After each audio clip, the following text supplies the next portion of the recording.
PSA, if you're going to send an invite to a chess content creator, then there's a decent chance that you might end up in some form of content. This is where you're about to see a trash talker who is typing away in chat, plays the game against me. 2200 at the time because he accidentally sent it rated.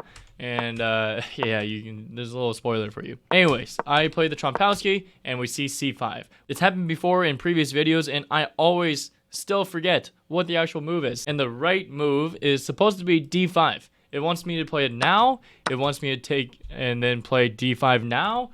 And even now, it still wants me to play d5, which the idea of d5 is just getting e4 on the board and having a big center and then developing your pieces. But I did not do that. Instead, I went for this. Queen takes b2. I thought that there's several lines in the Trompowsky where I can treat this b pawn as a poisoned pawn. And I figured, well, it'll probably be okay, which my opponent disagreed with. In fact, they even said, "Why are you giving me all of your pawns for free?" And I said, I believe there's some compensation in the form of activity. And they said, I don't know. Good luck with that. So they're already trying to throw some shade. But after I move their queen and take this pawn, yes, I am down 2 pawns. But after e3, if you look at white's position, I mean, I got my knights out, my bishop's ready to come out, my rook's looking great. Like versus black literally has a queen on a4. Everything else is on the back rank, and their pawn structure is a little weird. So I figured this has to be okay, right? And e5 comes, which allows for something nice here. It allows for knight b5, looking for this fork. And can you believe it? I sat here playing this game of chess with this giant fork next to me, and I didn't play knight b5. Because the only way to avoid this is you have to make an awkward move. Like, I mean, king d8 just looks ridiculous. But let's just say knight a6, and then bishop c4, and I mean, what are you doing? Like, let's look at the position. My king is safe, all my pieces are out, and the queen is still on a4, the knight's on the rim, and this bishop's not doing anything. So, like, this is just, like, fantastic for white. But, yeah, I didn't see any of this. Sad story. I actually went knight f5, and after I played knight f5, I immediately was like, ooh, what about, like, d6 or d5. He gets central space. He also hits my knight. I was like, oh, let me address that. Even though another idea was, do I play bishop b5 first? Don't know. The right move is definitely here first, but I couldn't figure out where the queen was going, so I played queen h5 first, and that allowed d5 anyway, and traded off the knight for the bishop this way. And my opponent defends the f-pawn with the king, which usually, when the king is the only piece defending something, it's not that great for that color. But I already traded off my dark square bishop, and there's no way my knight's going to get over to attack that pawn. So for the time being, that pawn's safe. King e7, totally good move. And now I try for bishop b5. But it doesn't work because my opponent can either move out of the way or rotate to the other side of the board where it can threaten mate, especially after I castle right into an attack. But I thought I saw this and I was like, this shouldn't be an issue because I can play g3. Is it severely weakening of my light squares? Yes. But can this bishop ever get to any of these squares and then the queen to g2 without interference? Not in the foreseeable future. So I figured this should be okay. And my opponent comes here and I'm like, crap, I have to trade queens. Like my queen has nowhere to go. And trade queens. And about here, I'm like, wow, I am down 2 pawns and queens are off the board. So how can I create counterplay? And this is where I centralize my rook. And I say, okay, at some point, maybe counterplay would be taking and infiltrating on the 7th rank. And I'm trying to figure out when the best time is. What about after c4? I try and break in the center. I was actually a little bit worried about d4 because I don't want to take. Knight f3 looks completely devastating. My king is out of the game, and I still don't have counterplay. So instead, I was looking at something more likely to be like knight takes e4, and then if takes, I mean take the knight or take back here, maybe something like this. And it's just awkward for both parties. So this seemed a little bit better. But my opponent saves me the trouble. And this is where my opponent starts helping me out quite a bit. Keep in mind, -2 right now. After bishop g4, hitting my rook, I'm like, thank you.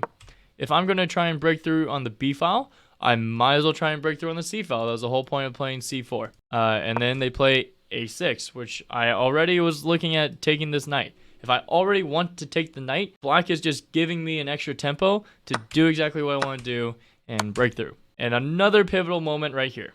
Where does the king go? Do they go forward, leave the rooks connected? Do they go back, but, you know, avoid all sorts of mating nets over here? For example, here, takes, and check. King comes forward, and it looks dangerous, but there's always an escape square. So even if I come back over here, the bishop blocks, and we're fine. So I would have to take here, and this is completely just super complicated. Who knows what's going on? But my opponent, again, saves me the trouble of actually calculating all this and moves king f8. And here I was like, great. Now takes, and both my rooks are on the 7th rank. This is always a good thing. If you have 2 rooks on your opponent's 7th rank or 2nd rank, depending on what color you're playing, this is good because they can just laser beam everything on that rank. My opponent finds a defensive resource with bishop e6. Then I'm like, well, I'm down 2 pawns, but I still have all my pieces that you have. So I bring my knight forward in hopes of exchanging it for this bishop, and they start running.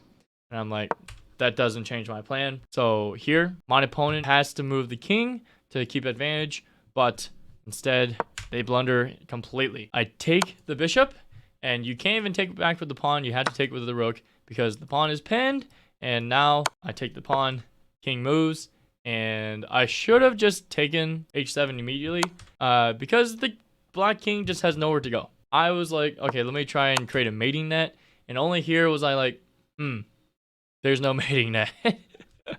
So after the king moves, now I finally take the h-pawn. And here, even though it's a 0-0 endgame, there's plenty of chess left to play at this level. Especially when the eval bar jumps from 0.0 to completely winning for white. Puzzle time. Pause to solve. White can win with rook b6 check. And the idea is that if you try to protect your rook, then rook h5 and f5, and this is actually checkmate. There finally is a mating net. It gets completed.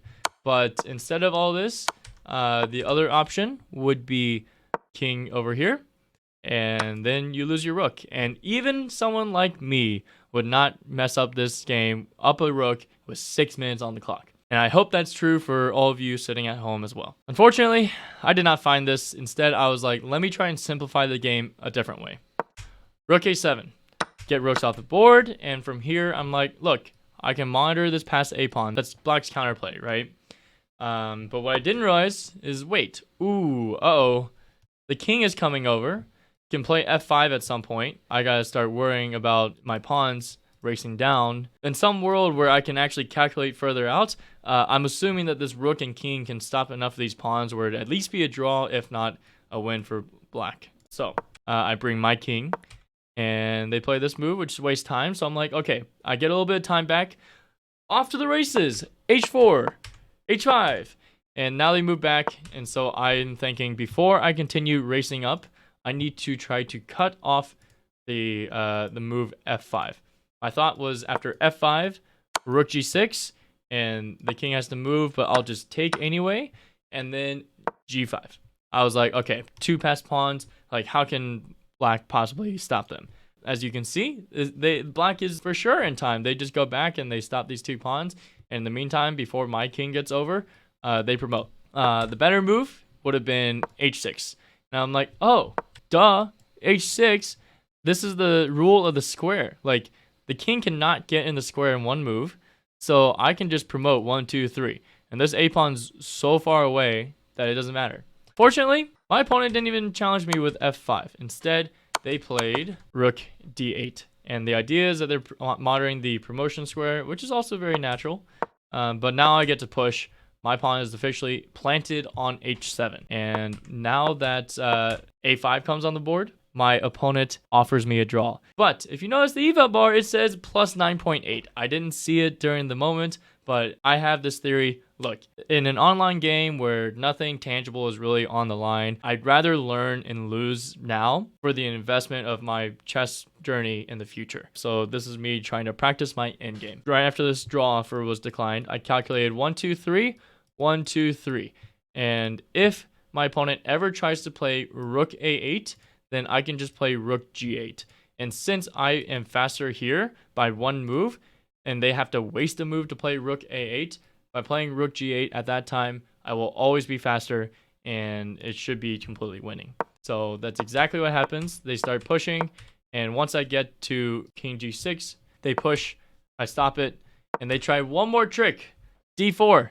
And I don't even take just yet because I'm like, look, I don't want you to have any sort of sense of hope to come crashing through and promote at some point. So I'm going to push your king away, take, and now my opponent resigns. Of course, as you saw in the thumbnail, at this point, my opponent hit me with the "you got lucky, man." And after I asked them if they wanted to analyze, of course, they said no. And if you do want to see more educational training games or different content like that, then go watch this video where I also play the Trompowsky and am still learning how to play chess. Happy learning, everyone.